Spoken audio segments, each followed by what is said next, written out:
What's up? Yes. Okay. Sorry. We just went live really quickly there. Let me just confirm that we're all good to go. As usual, on the Facebook group, I'll be asking you guys to give a thumbs up, especially live, because it does help the video itself reach other people's feeds. I'm not seeing a notification about audio and visual, so I will just wait upon that. Whilst I'm doing that, like I say, give thumbs up if you are watching this on the live feed. Ask any questions that you have here, and they will be answered on today's podcast. We are not running short, but we don't have as many questions as usual, so you'll be able to get your question answered in depth on this podcast if you come and answer live, or if you comment below after the fact. I'll get to it in the next one. But it looks like we're all good to go. So yes, what is going on, everybody? Welcome back to another brand new Rugby Muscle podcast, Facebook Q&A edition on the Rugby Muscle Athletes Facebook page. I'm your host, as always, TJ, and today we've got some questions already lined up, a couple quite interesting ones, obviously mostly pertaining to this lockdown that we're in. It is starting to become all-encompassing once again, as it was like earlier in the year. But now we're trying to get over that, and we are trying to learn the lessons that we should have learned the last time, and we are trying to still make progress as best we can. You know what? I've completely. Let's do that. So, as we have previously done now, or as we are starting to do now, I am going to start this podcast by getting into my fails. So, what stupid stuff I did in the pursuit of gains. Addition 2, I guess, is the amount of different chest exercises I used to do. So, I remember when I first started training, I think I was 17. Yeah, I was 17. I was training with my local first team at my club, and we'd just gotten in, I'd just been given my program. I was doing the program, and we stuck to it, and there was some bench press in the program, but there wasn't much else other than bench press. And I remember looking at the captain, who was a number 8 at the time, big Cornish fella, and he had the biggest chest I've ever seen, and I didn't realize at the time, it was actually, we'll get into that. So I was like, right, I need to get a chest like him. That's how I'm going to be a really good player. So I saw that we had, I think we just did bench press twice a week as part of the training program, and that was about it. And it was like heavy-ish, and I think we did some push-ups as well. But I was like, that's not enough. I need to make sure that I do some sort of fly variation every single session. So I did dumbbell flies one session. The next session I would do the pec deck, and then the next session I would do the cable crossover. That was it. So the cable crossover. So I did extra chest work every single session. I remember thinking, me and my training partner at the time were like, yeah, that's how Dave got his massive chest. He didn't obviously just get it doing push-ups.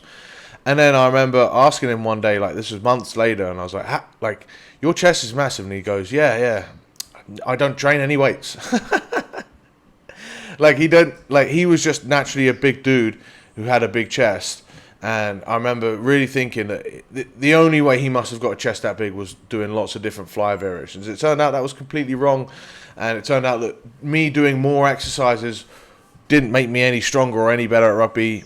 It didn't help me at all. In fact, it just wasted a lot more of my time. So, stupid shit I did in a pursuit of gains episode, or edition number 2. Pointlessly layering top of flyers on top of my current training just because I thought that was what the Cornish guy did at my rugby club.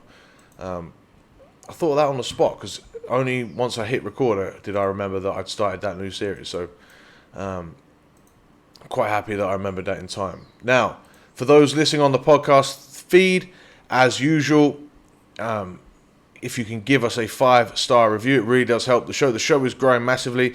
We are getting reviews coming in, not left, right, and centre, but we're getting a nice amount of reviews coming in, and we really want to help you guys out Thanks, in part, the reviews helps us help you, but it helps me stay consistent. We've now got a new a new series coming out where we are doing Rugby Muscle Applied, where it's just me.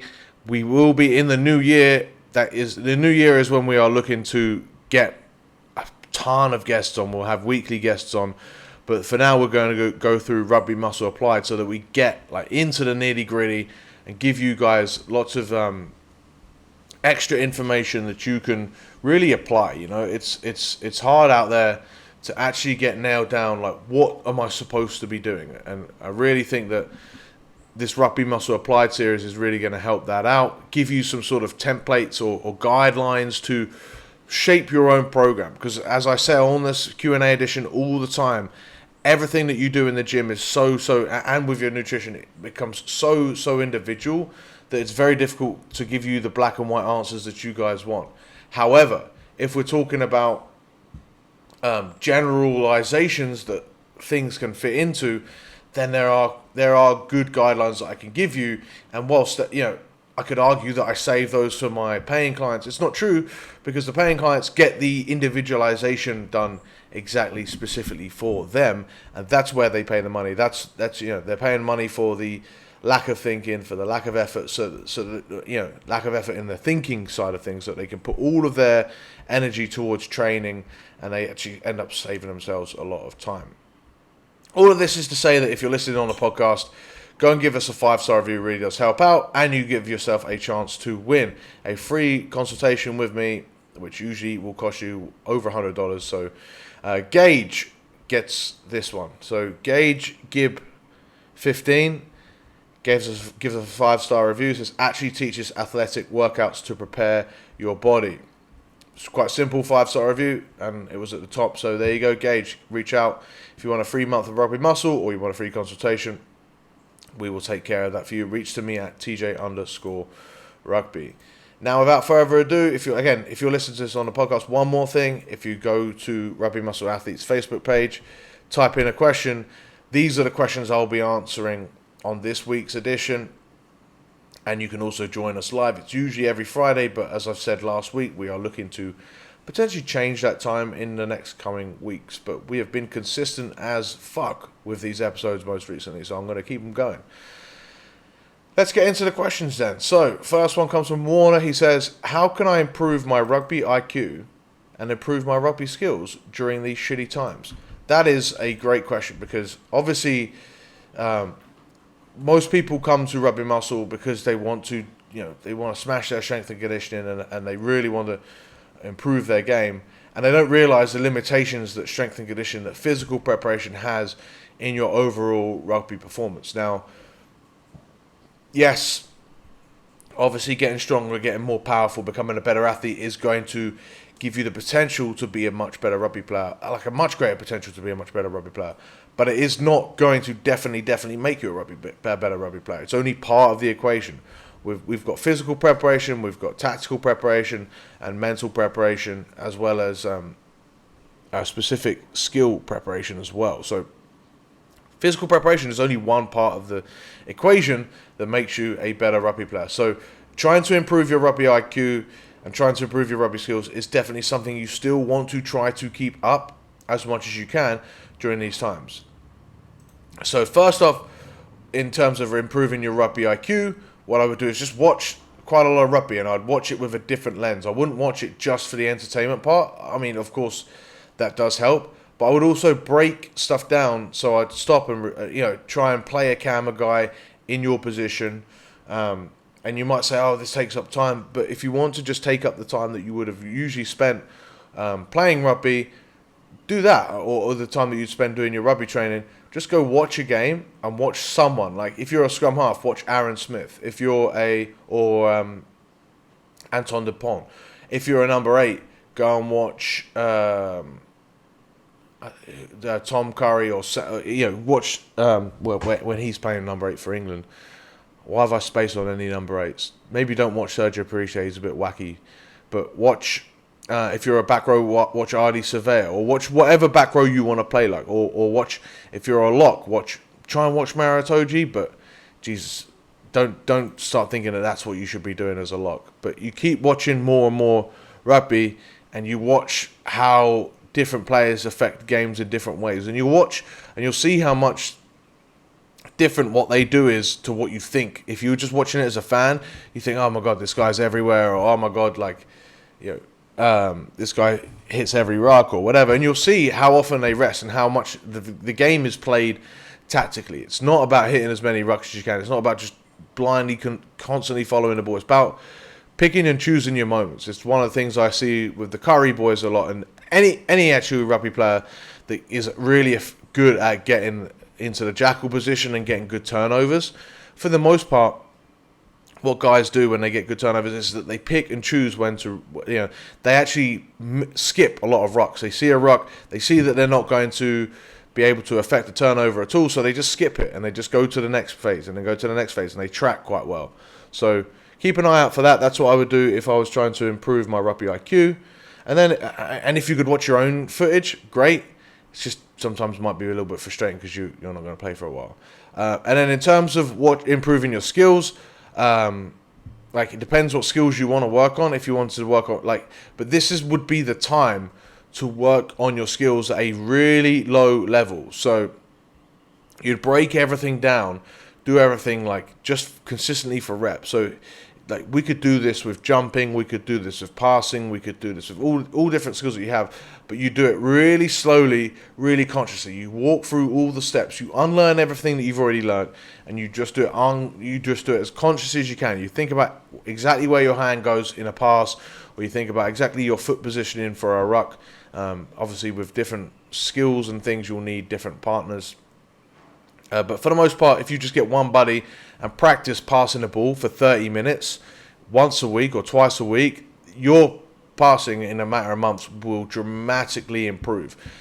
Only if you do it this step. So you break it down, you break the skill down completely, you analyze exactly how you should be doing it, and you start as if you were a complete beginner. You unlearn all of your bad habits.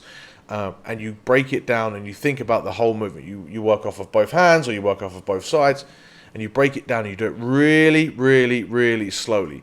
And you continue to do that for a couple weeks. Then you'll slowly add in a bit more speed, a little bit more resistance, a bit more power, a bit more distance. Oh, I'm a rapper. And then after that, you would start to add complexity. So you would start to catch and then pass, or you would start to take a few steps and then pass. And only after a period of time would you build upon those skills. If you just do you do the conscious effort and then you go straight back into passing out, you're going to unlearn everything and you go back into your old habits. Break it down, build some more complexity, some more speed, some more game-specific scenarios, slowly over the course of months, because you've got a long fucking time to practice this stuff. And then from there, you might have not had any actual game practice, but what you've done is you've taken a skill that you sucked at before, or that you're okay at, and you've completely rebuilt it from the ground up, and you should be, you've got the time now to do that. And I think this is a great time to do those things. It's very difficult to do that during a rugby season, because you would go back to passing with your old habits, and then you'd have to go unlearn that again, because every time you'd play a game or you'd do anything in training, you would do it instinctively. You would instinctively pass in your old shitty habits, or you'd instinctively ruck in your old crappy habits. So you then sort of get that interference effect. Whereas right now, because you're not passing on a regular basis, or because you're not rucking on a regular basis, whereby you need to go back into your old habits because you're trying to not think about it. No, you're at a time where you can really break the skills down and improve upon those. We can give a step-by-step. I might do that for my guys at Team Rugby Muscle. I might give them a step-by-step skill improvement breakdown to do in their free time. So thanks for that idea. I'm going to jot that down. Let me... Skill breakdown. Boom. That'll be coming up on the Rugby Muscle members site. So, next question comes from Stuart Luxembourg Logia. I'm going to say Logia. It could be Logia, but he says, what are your thoughts on managing a gym session with athletes of different abilities, i.e. letting the competent lifters work away, focusing on helping the beginners, even if that means not having much input feedback for the first set of athletes? Yeah, you've pretty much nailed it. for if they're so with rugby, you're just going to get a lot of higher level people that just like the gym, like most of you guys that are watching or listening to this podcast. You have a bit more of a deeper understanding, and that's good. And that means you can have a lot more auto-regulation. You can have a lot more trust in those athletes. I'm assuming, Stuart, you're a coach. So you have a lot more trust in those high-level athletes. Now, does that mean that you should have no impact? No. Like, it means that you should have like a consultancy sort of role, an overseeing effect. You should say, right, what, you should lay out their base of their program, and then maybe they fill in what they want to do for each exercise. But you say, right, the goal of this session is to do whatever it is, right? Maybe the goal of the session is to is lower body power. Ideally, we're working single leg variations. Pick whatever you want to. Pick a hinge and pick a squat. Have a way at it, or you can give them the movements and then they pick the weights, and you don't have to give them too much technical feedback, but you still want to give them feedback. Then in terms of absolute beginners, like, you want to be watching them for most sets, right? You want to correct that, because the biggest thing that's going to hold them back, yes, you're doing the program, but if you do give them the program and they don't perform a single exercise correctly, then they haven't done the program. So it's really important that you keep an eye on the beginners. Likewise, the advanced set of athletes, watch them in the background. But if you know that they're already moving well, and once you've seen, you're like, yeah, that's okay, then you can let them go. However, sometimes there are athletes that think they're advanced, they think they know enough, and then you watch them move, and they're like, oh, you know what, I don't know why I always keep getting my hamstring tears, and then you watch them doing a Romanian deadlift, and it just looks, just atrocious. They're like, I can't feel it in my hamstrings. Like, yeah, because you don't know how to do it. So just be aware that not all competent lifters are as competent as they think, so they can always be refined. But for the most part, the more advanced someone gets in their lifting journey, the more of a consultancy role that they do. It's the same thing that I've set up here with Rugby Muscle, right? Is that I don't work with guys that don't have have good competency in the gym, because I can't see what they're doing. So if I give them a program and they perform every exercise poorly, I can't help them out with that. There are some guys that are a little bit less advanced that still want to work with me, or they're not even less advanced, they just have very little gym experience, but they still want to work with me. They actually have to pay a higher price, because they will get constant video feedback, and because they need to get guidance through their training techniques. Likewise, most guys that are a little bit more advanced, or at least not advanced, but they just know what they're doing with exercises, we still have a few movements where I'm like, right, make sure you video this movement so I can see it, because setting out a program is one thing, but having them do the program as it is envisioned in your head is a complete different thing. So you'd have to keep on top of that. And then in general, like, I think rather than managing a gym session, it's more important, and I would say this because I work online, but it's more important to manage the program itself, manage the overall training of your athletes. Like, yes, they might have a really productive gym session, you're like, awesome, but if they go and do fuck all for the rest of the week, they're not going to improve as players. Like, it's how they get on when they're outside the gym. Unless you're with them 5 days a week, maybe that's different. And maybe they're college athletes or something like that. And then maybe, if that's the case, you've got total control, you've got the dream there, and they should be consistently improving. But then even then, you still want them to improve over the lifetime of them being an athlete, so you should still be educating them on what they should be doing on their own time as well. Hopefully that makes sense. Let me know if you have any follow-ups to that, because I do consult with some coaches, so absolutely can give you more feedback on that if you want. Stuart. Next question comes from Owen. He says, since lockdown is back, Owen, no, it's an Irish way of saying Owen. He says, since lockdown is back, I want to put on some power, strength and speed. And he's put power in bracket, strength and speed. So that, yeah, okay.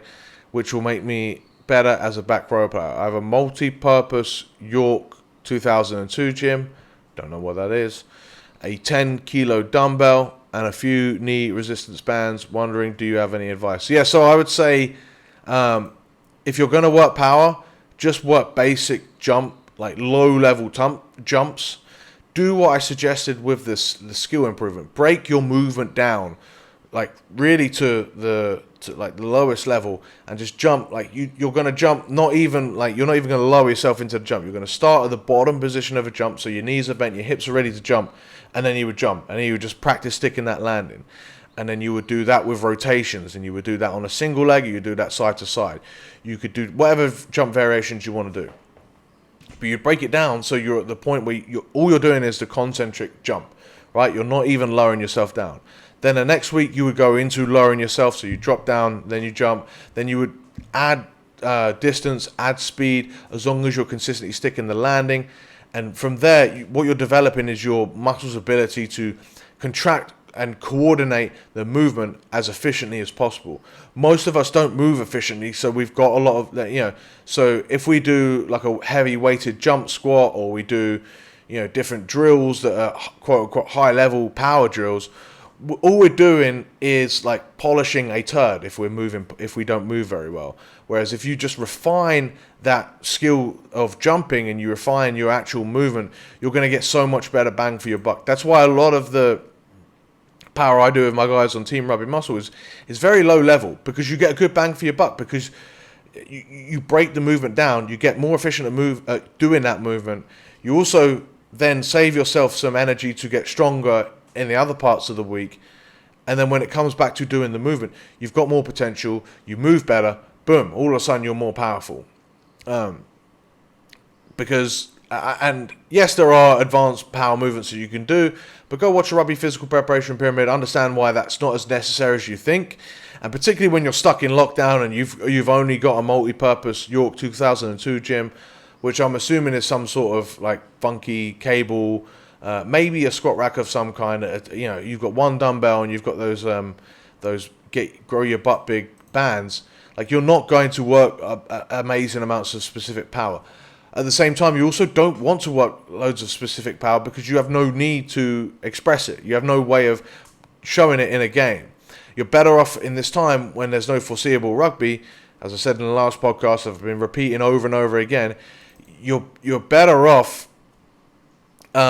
increasing your size, increasing your general strength, and that's going to give you the bigger potential when it comes back to rugby at utilizing that extra strength, that extra size as a rugby player, right? You're utilizing it in the rugby practice once you get back to rugby.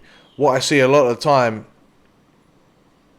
is rugby players that are consistently like doing rugby specific stuff, but then they're not using any rugby to express it. So then when it got, and because they're doing it in the off season, and then you take a month off and you've got to relearn the rugby specific training thing that you've been doing, and then you've got to apply it to rugby. You might as well wait till rugby starts before you go into the real specific stuff.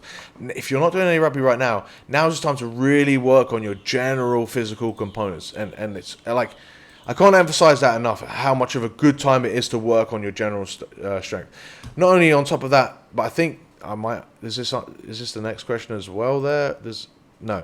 But not only on top of that, I thought the next question was dealing with motivation, but not only that, but it helps you stay a lot more motivated when you're in the gym as well, because like now, or when you're training, because now you're not having to constantly go, oh, is this going to make me a better player? Is it, you look in the mirror and you look on the scale, you look at your reps and you look at your progress as an actual just a general athlete, and you see it getting better. This is what most people do when they go to the gym that aren't trying to improve as a rugby player. Okay. We've got a question coming on the live feed now. So Dave says, for an effective beginner, is there any major difference between training to put on size or training to increase strength? Great question. So I'm actually going into this in part 2 of Rugby Muscle Applied for next week's podcast. It might be last week's podcast if you listen to this on the podcast. But if you're watching live, that'll be out, I think, next week. I think I'm going to do the Hypertrophy 102 before I get into fat loss. So for a beginner, there isn't you're going to get stronger and get bigger at the same time for the most part. If you're a complete beginner, you work in the 6 to 10 rep range, you're going to increase muscle growth because you've got so much potential to utilize there. You're also going to get quite a lot stronger as your not only do you build more muscles to contract, but your muscles actually learn to contract more efficiently as well. So if you just work in the 6 to 10 rep range, not only do you get stronger, but you also get bigger at the same time. Perfect. You get stronger in that rep range.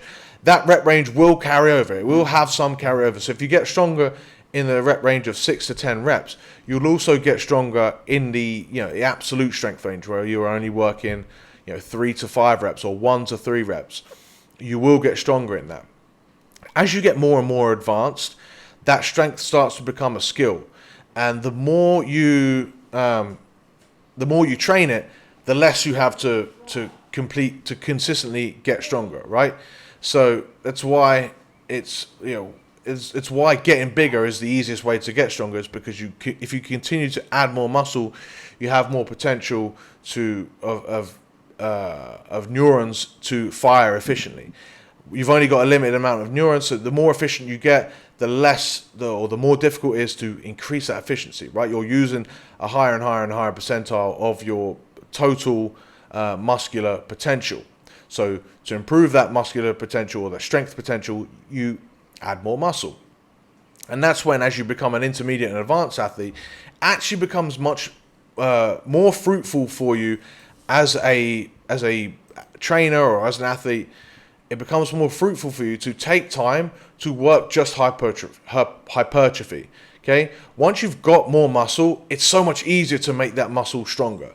But once you've maxed out how strong that muscle can be, it becomes so much harder to then increase those top tiny few percentages. You're much better off just taking some time away, getting that muscle bigger again, and then once that muscle is bigger, when you're working in the 6 to 10, the 10 to 15 rep range, once that muscle is bigger, because you've added more volume and you've not used such a heavy weight which has fatigued you, you've been able to add a decent bit of volume to your training, which means you've been able to add muscle. Once you've added that muscle, you can then utilize that muscle, and there's even science suggesting now you can convert type 2 fibers or type 1 to type 2 fibers quite easily, and you can convert type 2X fibers to type 2A fibers, so you can make them stronger and more explosive once you've built those muscles. So once you become intermediate to advanced, I would definitely I wouldn't cross my wires too much with strength and hypertrophy training. I would actually, and this is something that I've changed my mind on quite, not recently, but since the inception of Rugby Muscle. You're much better off taking a good few months to build some muscle, and then taking maybe the same period of time, maybe a little bit shorter time, to then really hammer home the strength side of things with that bigger muscle. Then you take some more time to build that muscle, and then again to have time to really try and peak that muscle. And over time you and this whole time, ideally, you're going to be in as much of a caloric surplus as you can, so you've given yourself that potential to consistently build muscle. If you are working the athleticism and the strength side of things, more so the athleticism side of things, that's when I would look to cut, because you're still promoting enough stress throughout the body to hold on to the muscle. You're just not doing that increased volume that you would need to grow it. So gone a little bit in depth there, but that's because that's something that's been on my mind because of the podcast that's coming up. But essentially, when you're a beginner, everything's going to work within your first year or so of training. I would do most of my work in the 5 to 10 rep range. You don't need too much volume. You just need to eat enough. You need to make sure that your weight is consistently going up on the bar and weight in the gym. He has a follow-up question just in time. So he says, so training high weights, low reps, taxes the nervous system quite a bit. I heard, is it ideal to be training around 10 to 15 to allow more sessions in the gym? No, moving inefficiently taxes the nervous system. Moving 3 to 5 reps taxes the nervous system. 5 to 10 reps will not tax your nervous system too much, as long as you are moving well, as long as you are moving with strict form. You're actually concentrating on building that muscle. That's going to increase strength and hypertrophy. And as long as you're eating well enough, as long as you're allowing for enough recovery, as long as the weights and the scale is moving in the right direction. You're taking care of everything that you need to increase muscle and increase strength. Reality is that if you're aiming for 10 to 15 reps, that has a lot less carryover to your 3-rep max or to your absolute strength. So if you did 10 to 15 reps for a given movement, let's say we did it for bench press because it's just easy to give an example. Say we did, and we did only let's bump it up to 12 to 15. We did only 12 to 15 reps on the bench press, and over the course of 4 months, I went from a 80 kilo 15 rep to a 95 kilo 15 rep.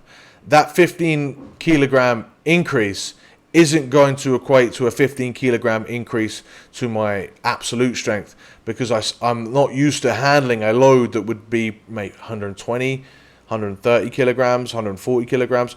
I'm not used to handling that load. So as soon as I started training that 3-rep max, it would be different. So I could go to, I could put 120 on, and then next week probably put 125 on, and that's why this theory that I'm trying to lay out for you guys here, getting a muscle bigger and then getting it stronger, it does really work well. It requires some patience, but it works the best because you've increased the muscle, so you've increased the potential. Then you go back to strength training where you're maybe weaker, maybe the same amount of strength because you haven't been practicing that rep range.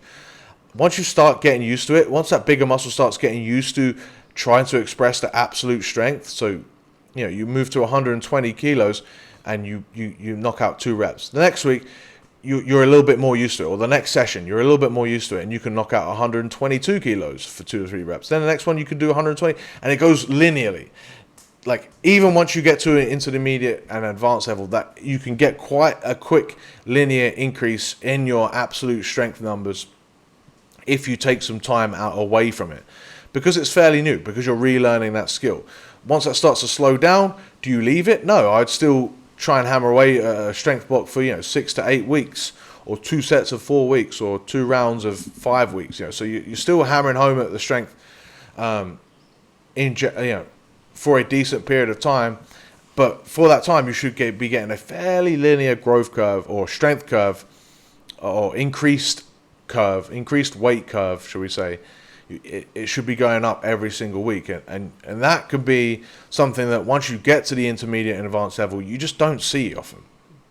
So yeah, hopefully that makes sense. And again, you don't have to stick to 10 to 15 reps. I'd vary the rep ranges. So as a beginner, mostly 6 to 10. As you get to more to intermediate and to advanced, I would look at a couple exercises, or an exercise at 6 to 10, an exercise or two at 8 to 12, and an exercise or two at 15 to 20. And that way you're hitting all the rep ranges, you're giving yourself the best chance to grow.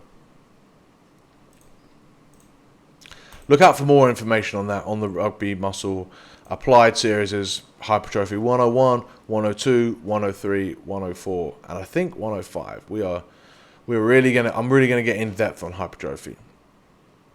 Now, for the last preloaded question we have here on the podcast, we've got Charlie, who asks, I can't currently do a pull-up and can do about only 2 dips. Do you have any advice you could give to improve my pull-ups and dips, but mainly build muscle? I also have a suspension trainer that I can use for bicep curls, etc. So essentially, you can't do pull-ups or dips because you're not strong enough to do that movement with your body weight. It's the same as saying, right, I can't do 100 kilos on the bench press. What do I do? And most people will go, well, obviously, for pull-ups, they say, oh, you do negatives and you do all these different variations. No, generally, you do it the same as any other move. If you can't do 100 kilo on the bench press, right, you don't just go to the gym, put 100 kilos on the bench press and just do negatives. Or you don't just put it and do some static holds. You would get your chest stronger. So maybe, in this bench press scenario, say that the barbell was only preloaded with 100 kilos on it. Well, even then, what else can you do? You can do push-ups, you can do dumbbell bench, and you would generally get your chest stronger. Likewise, for the pull-ups, you're going to generally get your back stronger. So you would do, a phase of 4 to 6 weeks of just pull downs and rows.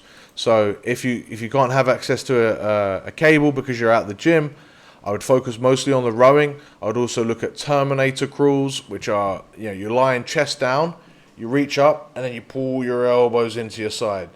It's not the perfect movement, but it does really help. You could also do pull-ups where you're on a some sort of lower bar and you can use your feet to assist you just to get used to pulling. And I would work, it doesn't matter about the rep ranges because you're doing this just to get some good hypertrophy in the muscle. Because if you can't do any pull-ups or any dips, you need some hypertrophy and you need some strength. So you probably work the 6 to 10 rep range for the pull downs and the rows. Same thing for the dips. You would just get your triceps generally stronger. Do that for 6 to 8 weeks. Then maybe we look at starting to introduce negatives. But I'm still not even a big fan of those. Like they can't help you get used to the movement. So maybe I would do a set of pull downs and then a couple just to warm up the back muscles and to warm up your lats, to warm up your rowing movement, the whole back musculature. Once you're warmed up, I would start with 3 sets of 5 negatives. So you jump up, start at the top, slowly lower yourself down, and you would just go for 5. Okay, maybe 3 sets is overkill. Maybe you just do 1 set week 1, 2 sets week 2, 3 sets week 3, and you could go from start at 5 reps and you go 4 and 3, so that you don't increase the volume, because increasing the volume on negatives could absolutely wreck you. So I just try and work that strength side of things on the pull-ups, and then I would just test it. I would really be careful on pull-ups to take your time, not worry about how much you can do this month or how much you can do next month. Just worry about slowly increase. It's the same with everything, man. Like, take your time with this. Like, no one cares if you could do 5 pull-ups today.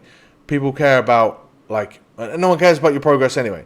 You're doing pull-ups as a means to increase your back musculature. I know some really ridiculously strong guys that don't do pull-ups without weight. They don't do unassisted. They only do assisted pull-ups. They use the assisted pull-up machine because it helps them squeeze their back muscles and get that contraction. Now, if you really want to be a pull-up badass, then maybe follow some calisthenics advice. But if you want to do pull-ups as a tool, through a toolbox, as a means to train and be stronger, then just generally get stronger in the pulling movements. Use your rows, use your pull downs, and then avoid the mistake of trying to swim up on that bar and force every single rep. Don't do that. Like, stay away from failure. Failure is going to stop your progress week to week. I would, as soon as a movement starts to slow down, right? As soon as you realize that you're probably not going to get the next one, just stop there. Stop there. No one's judging you. This isn't a fucking test.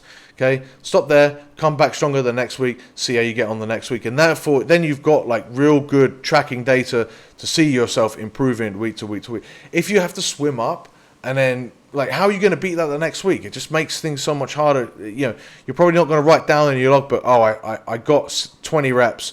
Or I got 20 reps, I got 10 reps, or I got 6 reps, but I swam up the last 3. You're probably not going to remember that. You're probably going to just go, oh crap, I got 6 reps this week, and this last week, and this week I can only get 4. Actually, you only got 3 reps last week because you fucking cheated and you fatigued yourself, and now you've put yourself into the ground, and now it makes life so much more difficult. So I would avoid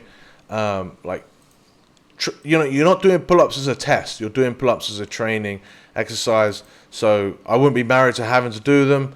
And overall, I would just slowly, take my time with it. That's the biggest advice I would give for someone that can't do any pull-ups. So you would do, if I was to give a block and expand upon the block that I already gave, I would go one block. And each of these blocks would be 4 to 8 weeks of just pull downs and rows, staying away from failure in that hypertrophy rep range. Then I would do another block, mostly the same volume. Only difference would be at the start of the session. Once I'm warmed up, I would do some sets of 3 to 5 negatives, slowly increasing that over time, trying to slowly decrease or increase the time decrease my speed. So I'm going slowly lowering myself down all the way to the bottom, not just to here, all the way to the bottom, and then jump up, start again. That would be another block of 4 to 8 weeks. Then I would do one final block where I would, at the beginning of each session, warm up, and then I would go for one set of 3 to 5 reps at the beginning of each session. If I can get that, great. If I can get more, great. But I would always avoid failure. I would always avoid trying to swim up, trying to do the fucking frog leg thing where you're trying to keep up. I would definitely avoid that CrossFit shit, because you got to understand that they're doing pull-ups for a test. Like, you're doing pull-ups as a training technique. In CrossFit, they're doing them as their sport. They have to do as many pull-ups. And what they're doing is they're trying to work the muscle as little as possible by doing those weird, kippy, shitty thingies. That's not what you should be doing if you're trying to do pull-ups as an athlete that's not being measured by how many pull-ups they can do. At CrossFit, they're measured by how quickly can they do 50 or 100 pull-ups. So they want to do it really fast without taxing the muscle. You want to tax the muscle. You want to work the muscle. That's why you're doing pull-ups. Okay, so and then by then you should be able to do pull-ups, and you train them as you would train any other movement. You would get into these, vary the rep ranges, vary the grips, make sure that you're moving consistently, effectively, and you're not doing those crappy kipping things. You're varying the rep ranges. You can then, once you get strong at pull-ups, you can start to introduce that 3 to 5 rep range or that 5 to 8 rep range by adding weight, by doing weighted pull-ups. Same thing for dips. Actually, the whole thing with dips would be the exact same thing, but now we're looking at targeting the chest and the tricep. So I would do push downs, I would do extensions, and I would do a lot of push-ups. Cool. That's a complete breakdown on how you should be doing, how you can improve on bodyweight exercises if you can't do it to begin with. Let me know if you have any more feedback on that in the comments below on the YouTube channel or on the Facebook. Thumbs up as always. It really does help out. Keep asking those questions. Keep them coming in. Subscribe to the YouTube channel. youtube.com/rugby muscle vids or /c/rugby muscle vids. We are getting deeper and deeper in depth to how you guys should be training. And I've said before, if you've got a lot of time on your hands, particularly during this lockdown, use this time to help, to educate yourself, to sharpen your axe. Don't just keep fucking slamming that blunt axe against that tree and I'm wondering why you're not efficiently chopping trees down. Sharpen your axe, get better at everything, and I'll see you guys in the next one.